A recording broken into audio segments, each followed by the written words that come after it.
Hello, welcome you all on English India YouTube channel. This is Sarita Singh. आज के video lecture में हम जिस टॉपिक को डिस्कस कर रहे हैं वो है रिलेटिव एडवर्ब्स। रिलेटिव एडवर्ब्स क्या होते हैं, ये कितने टाइप के होते हैं और किसी भी सेंटेंस में हम इनका यूज किस तरह से कर सकते हैं, इसी बात को आज हम डिस्कस करेंगे। इससे पहले भी हमने एडवर्ब पार्ट 1 में एडवर्ब की डेफिनेशन को डिस्कस करा है। सिंपल एडवर्ब्स को हम ऑलरेडी डिस्कस कर चुके हैं। इंटेरोगेटिव एडवर्ब्स क्या होते हैं ये हम एडवर्ब पार्ट 2 में डिस्कस कर चुके हैं। आज हमारा जो टॉपिक ऑफ डिस्कशन है ये रिलेटिव एडवर्ब्स का है, ये पार्ट 3 है। तो पार्ट 3 को देखने से पहले, मतलब रिलेटिव एडवर्ब को समझने से पहले, आप simple adverb and interrogative adverbs क्या होते हैं उनके वीडियोस को देख लीजिएगा। इसी चैनल पर प्लेलिस्ट बनी है, प्लेलिस्ट में जाके आप वो वीडियोस देख सकते हैं और डिस्क्रिप्शन बॉक्स में भी आपको वो वीडियोस मिल जाएंगे, तो वहां पर भी जाके आप वो प्रीवियस के वीडियोस देख सकते हैं। तो डिस्कस करते हैं रिलेटिव एडवर्ब को। रिलेटिव एडवर्ब क्या होते हैं, रिलेटिव एडवर्ब से ही रिलेटेड कुछ इंपॉर्टेंट बातों को मैंने यहाँ पर लिखा है, तो वन बाय वन हम उन्हें डिस्कस करते हैं। The relative adverbs where, when and why are used to join two sentences or clauses. तो relative adverb where, when and why होते हैं, तीन relative adverbs होते हैं। इनका यूज हम करते हैं जब किसी दो सेंटेंसेस को या दो क्लॉजेस को जोड़ने की बात होती है, या हम किन्हीं दो सेंटेंसेस या दो क्लॉजेस को जब हम जोड़ते हैं तो relative adverb where, when and why का हम यूज करते हैं। They provide information about the time, place और रीजन बीइंग डिस्कस। और relative adverb where, when and why हम ये तब यूज करते हैं जब हमें किसी टाइम, प्लेस या रीजन को बताना होता है, बीइंग डिस्कस, जिस बात का डिस्कशन चल रहा होता है, किसी टाइम, प्लेस या रीजन को जब हम और डिफाइन करके बताते हैं तो वहां पर हम relative adverbs where, when and why का यूज करते हैं। They are also use to replace the structure of preposition and relative pronoun. Relative adverb का यूज हम दो सेंटेंसेस, दो क्लॉजेस को जोड़ने के लिए करते हैं। जब हम किसी टाइम, प्लेस या रीजन की बात करते हैं वहां तो हम रिलेटिव एडवर्ब्स का यूज करते ही करते हैं। व्हेन, वेयर एंड व्हाई का यूज हम करते हैं।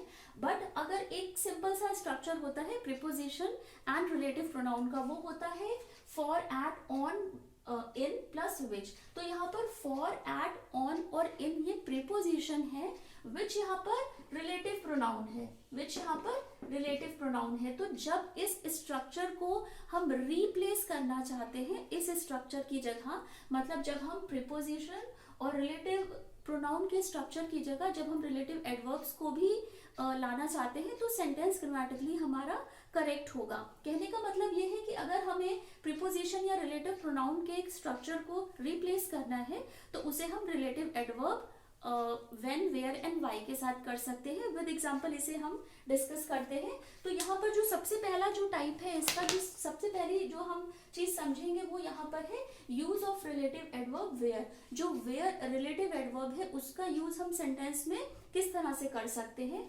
तो यूज ऑफ वेयर के बारे में यहाँ पर लिखा है, it is use to refer to location, it also replaces in, at plus which. तो रिलेटिव एडवर्ब वेयर का यूज हम तब करते हैं जब किसी लोकेशन के बारे में हम बात करते हैं, जब किसी जगह के बारे में हम बात करते हैं। वो जगह कोई घर भी हो सकता है, कोई शॉप भी हो सकती है, कोई सिटी भी हो सकती है, कंट्री हो सकती है, कोई भी एक जियोग्राफिकल एरिया भी हो सकता है। जब इन जगहों की हम बात करते हैं तो वहां पर हम रिलेटिव एडवर्ब वेयर को यूज करते हैं। It also replaces the simple structure of preposition and relative pronoun, जो है इन, एट। इन और एट यहाँ पर प्रीपोजिशन है और विच यहाँ पर रिलेटिव प्रोनाउन है। तो जब प्रीपोजिशन और रिलेटिव प्रोनाउन इन और एट, विच को हमको रिप्लेस करना होता है वहां पर भी हम रिलेटिव एडवर्ब वेयर का यूज करते हैं। एग्जांपल देखते हैं, this is the restaurant in which I have my dinner. तो यहाँ पर जो इन विच है वो प्रीपोजिशन एंड रिलेटिव प्रोनाउन का एक स्ट्रक्चर है, इसको हम रिप्लेस कर सकते हैं रिलेटिव एडवर्ब के साथ में। सेंटेंस हमारा ग्रामेटिकली करेक्ट रहेगा अगर हमने सेंटेंस में इन विच को ऐड करा है। इन विच को अगर हम रिप्लेस कर देंगे रिलेटिव एडवर्ब वेयर के साथ में तो भी सेंटेंस हमारा ग्रामेटिकली करेक्ट ही होगा। और जो हमने डिस्कस करा था कि रिलेटिव एडवर्ब जो होते हैं वो दो सेंटेंसेस को जोड़ने का काम करते हैं। तो यहाँ पर दिस इज द रेस्टोरेंट ये एक सेंटेंस है, आई हैव माई डिनर ये एक सेंटेंस है। तो दो सेंटेंस को जोड़ने का काम भी रिलेटिव एडवर्ब करते हैं। ये रिलेट करते हैं उस जगह के बारे में, उस टाइम के बारे में, उस रीजन के बारे में हमें बताते हैं जिस बात का डिस्कशन चल रहा होता है। तो यहाँ पर जब हमने इन विच जो प्रीपोजिशन और रिलेटिव प्रोनाउन के स्ट्रक्चर को रिप्लेस करा है रिलेटिव एडवर्ब वेयर के साथ में, तब हमारा सेंटेंस को कुछ इस तरह से फॉर्म होगा, this is the restaurant where I have my dinner. मतलब जब हम प्लेस के बारे में बता रहे हैं कि हाँ ये वही रेस्टोरेंट है जहाँ पर मैंने अपना डिनर किया था या जहाँ पर मैंने अपना डिनर लिया था, तो जब हम उसको कनेक्ट कर रहे हैं, हम बता रहे हैं कि वो प्लेस कौन सी थी, तो वो हम शो करते हैं या वो हम बताते हैं रिलेटिव एडवर्ब वेयर के साथ में, क्योंकि हमने रिलेट करा है, हमने कनेक्ट करा है दो सेंटेंसेस को कि हाँ यही वो जगह है जहाँ पर मैंने अपना डिनर किया था। सेकेंड एग्जाम्पल है I don't remember the place at which I lost my pen. जो सेंटेंस है उसका मतलब हुआ कि I don't remember the place, मतलब कि मुझे वो प्लेस नहीं याद है जहां पर मैंने अपना पेन खोया था। तो यहाँ पर भी दो सेंटेंस हैं, I don't remember the place at which और I lost my pen at which preposition and relative pronoun का स्ट्रक्चर है, इसे हम रिप्लेस कर सकते हैं रिलेटिव एडवर्ब वेयर के साथ में। रिलेटिव एडवर्ब दो सेंटेंसेस को जोड़ने का काम करता है और ये रेफर करेगा, उस जगह के बारे में बताएगा जिस जगह की बात चल रही है। तो I don't remember the place where I lost my pen, तो वेयर यहाँ पर एज अ रिलेटिव एडवर्ब आया है, इसने दो सेंटेंसेस को जोड़ने का काम किया है और हमें उस लोकेशन के बारे में ये बता रहा है कि मुझे वो जगह नहीं पता है जहां पर आई लॉस्ट माई पेन, जहां पर मेरा पेन खोया था। थर्ड एग्जाम्पल है आई visited Paris eight which I saw Eiffel tower. मतलब आई विजिटेड पेरिस, ये पास्ट का सेंटेंस है, मतलब मैं पेरिस गया था जहां पर मैंने देखा था एफिल टावर।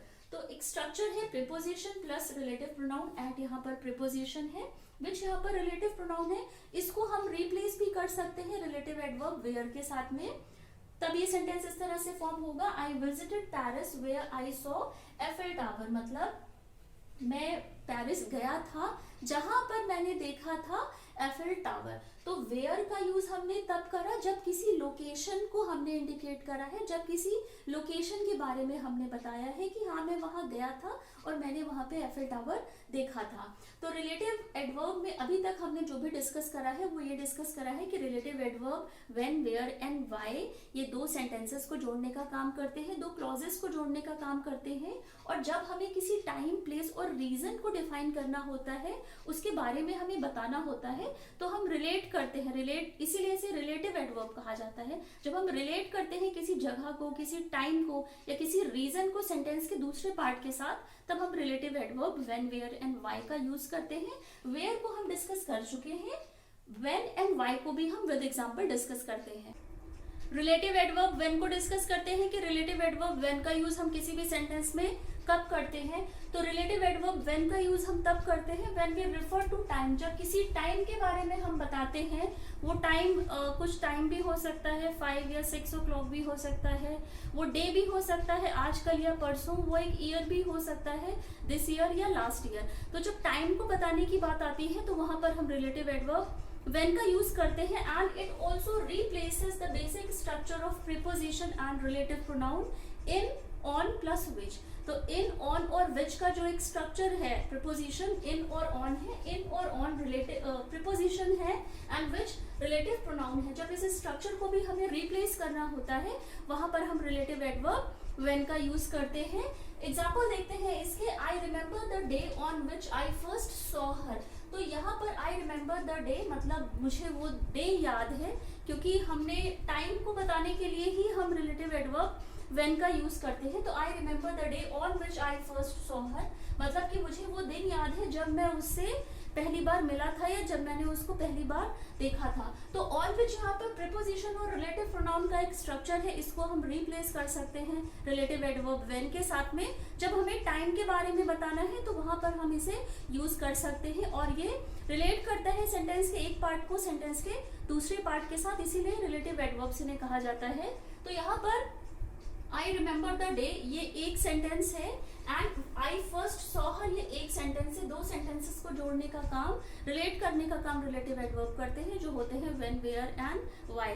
व्हेन हमें बताता है जब किसी टाइम की हम बात करते हैं, तो एग्जाम्पल के according I remember the day when I first saw her, मतलब कि मुझे वो दिन याद है जब मैं उससे पहली बार मिला था, या when I first saw her, जब मैंने उसे पहली बार देखा था। तो जब हमने टाइम की बात करी, रिलेट हमने करा एक सेंटेंस को दूसरे सेंटेंस के साथ, जब हमने एक टाइम के बारे में बात करी कि हाँ मैंने उसे तब देखा था, तो वहां पर हम रिलेटिव एडवर्ब व्हेन का यूज करते हैं।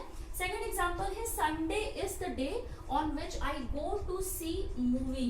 तो यहाँ पर जो ऑन विच है वो प्रीपोजिशन प्लस रिलेटिव प्रोनाउन का एक स्ट्रक्चर है, इसे हमने रिप्लेस करा है रिलेटिव एडवर्ब व्हेन के साथ में। जब हम किसी टाइम के बारे में बताते हैं, किसी टाइम को डिफाइन करते हैं, उसका डिस्कशन चल रहा होता है, तो जब हम इसको रिप्लेस करेंगे रिलेटिव एडवर्ब व्हेन के साथ में, तब ये सेंटेंस फॉर्म होगा Sunday is when I go to see movie. मतलब संडे वो एक ऐसा दिन है जब मैं जाता हूँ मूवी देखने के लिए। तो यहाँ पर ये रिलेट करने का काम कर रहा है, संडे को इसने रिलेट करा है सेंटेंस के अनदर पार्ट के साथ, I go to see the movie, या Sunday is the day, Sunday is the day when I go to see the movie. तो संडे इज द डे ये सेंटेंस का एक पार्ट है, आई गो टू सी मूवी ये एक दूसरा part है। तो रिलेट करने का काम किया है रिलेटिव एडवर्ब व्हेन ने, जब ये टाइम को बताता है कि किस टाइम में ये काम हुआ था। थर्ड एग्जाम्पल है There was a very hot summer the year in which he was born। मतलब कि वो बहुत ही hot summer का ईयर था, और in which he was born, जब उसका बर्थ हुआ था। तो in which अगेन यहाँ पर in preposition है, which यहाँ पर relative pronoun है, इसे भी रिप्लेस करता है relative adverb when, जब किसी टाइम के बारे में बात होती है। सेंटेंस फिर ये फॉर्म होगा there was a very hot summer the year, ये एक सेंटेंस है, इस सेंटेंस को कनेक्ट करा है रिलेटिव एडवर्ब वन ने ही वॉज बोर्न के साथ, ये एक अनदर सेंटेंस है।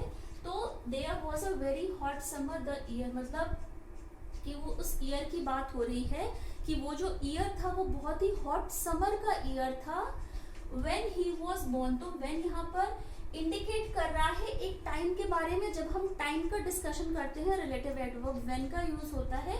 There was a very hot summer the year when he was born, मतलब कि वो बहुत ही हॉट समर वाला ईयर था जब उसका बर्थ हुआ था या जब वो पैदा हुआ था। तो रिलेटिव एडवर्ब हमने व्हेन का यूज करा जब हम किसी टाइम को डिफाइन करते हैं। वो क्लॉक भी हो सकता है, मतलब 6 या 7 PM भी हो सकता है। डे को भी जब हम डिफाइन करेंगे, वीक को डिफाइन करेंगे, किसी मंथ के बारे में हम बताएंगे। तो जब किसी टाइम पीरियड के बारे में हम बताते हैं, दिस ईयर, लास्ट ईयर या कमिंग ईयर के बारे में जब हम बात करते हैं, डिस्कशन करते हैं, सेंटेंस के एक पार्ट को रिलेट करते हैं हम दूसरे पार्ट के साथ, तब हम रिलेटिव एडवर्ब व्हेन का यूज करते हैं। रिलेटेड एग्जांपल को हमने डिस्कस कर लिया है। अब जो रिलेटिव एडवर्ब वाई है, जो हमारा लास्ट टाइप है रिलेटिव एडवर्ब का वाई, उसका यूज हम तब करते हैं when we refer why something happened, जब हम ये बताते हैं कि कोई चीज जो हुई है उसके होने के पीछे का रीजन क्या था।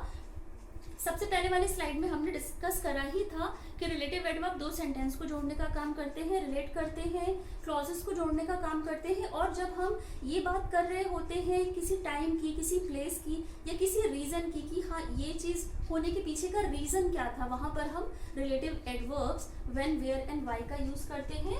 वेयर एंड वाई को डिस्कस कर चुके हैं, when and where and when को डिस्कस कर चुके हैं। वाई का यूज हम तब करेंगे जब किसी चीज के होने के पीछे के जब रीजन की हम बात करते हैं, तो वहां पर रिलेटिव एडवर्ब वाई का यूज होता है। It also replaces the simple structure of preposition and relative pronoun for which. For यहाँ पर प्रीपोजिशन है, विच यहाँ पर रिलेटिव प्रोनाउन है, इसको भी रिप्लेस करने का काम रिलेटिव एडवर्ब्स करते हैं।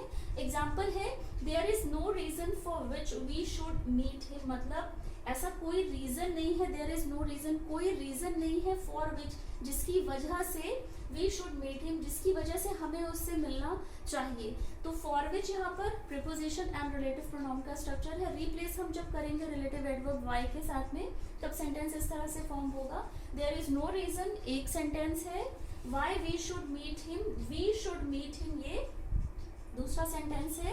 वाई ने रिलेट करा है सेंटेंस के एक पार्ट को सेंटेंस के दूसरे पार्ट के साथ। रीजन की जब बात हो रही है, रीजन का डिस्कशन हो रहा है कि कोई चीज हुई है तो वो क्यों हुई है, तो वहां पर रिलेटिव एडवर्ब वाई का यूज होगा। There is no reason why we should meet him, तो वाई यहाँ पर रिलेटिव एडवर्ब है।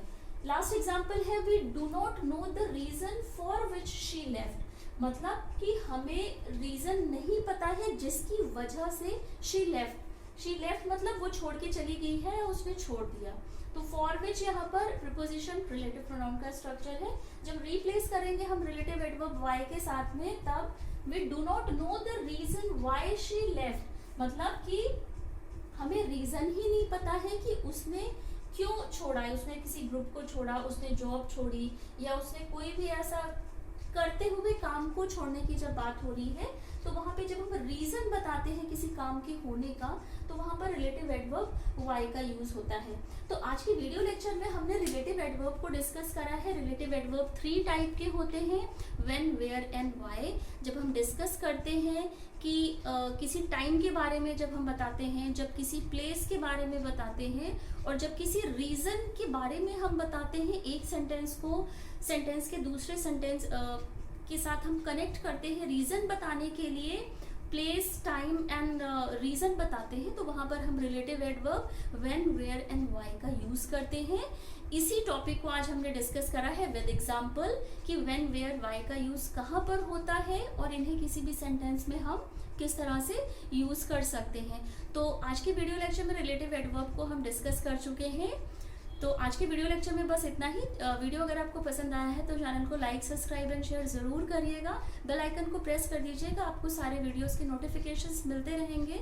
और इससे पहले भी इस चैनल पर जो भी वीडियोस बन चुके हैं, वो सारे वीडियोस की सेपरेट प्लेलिस्ट बनी हुई है, तो आप वो जाके प्लेलिस्ट में जाके आप वो प्रीवियस के वीडियोस देख सकते हैं। टिल देन टेक केयर, मिलते हैं अपने नेक्स्ट वीडियो लेक्चर में।